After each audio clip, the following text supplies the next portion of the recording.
যুদ্ধে সরাসরি না জড়ালেও যুদ্ধের বড় ধাক্কা লেগেছে ফ্রান্সের অর্থনীতিতে।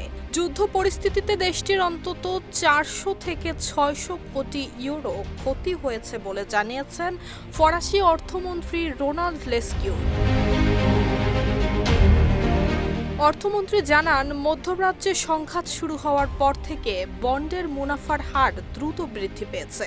এতে সরকারের ঋণের ব্যয় অস্বাভাবিক বেড়ে যাওয়ায় বাজেটে অতিরিক্ত 360 কোটি ইউরোর বিশাল বোঝা তৈরি হয়েছে। জ্বালানি তেলের আকাশচুম্বী দাম সাধারণ মানুষের জীবনযাত্রায় প্রভাব ফেলেছে সরাসরি।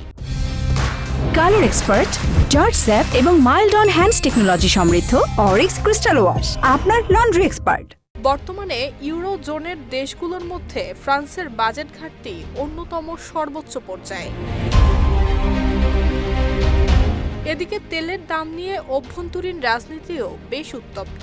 কট্টর ডানপন্থী দলগুলো জ্বালানির উপর বিদ্যমান 20% ভ্যাট কমানোর দাবি তুলেছে, যা সরকারের জন্য বিপুল আর্থিক ক্ষতির কারণ হতে পারে। অন্যদিকে কট্টর বামপন্থীরা তেলের দামের সর্বোচ্চ সীমা বেঁধে দেওয়ার দাবি জানিয়ে সরকারের উপর চাপ সৃষ্টি করছে।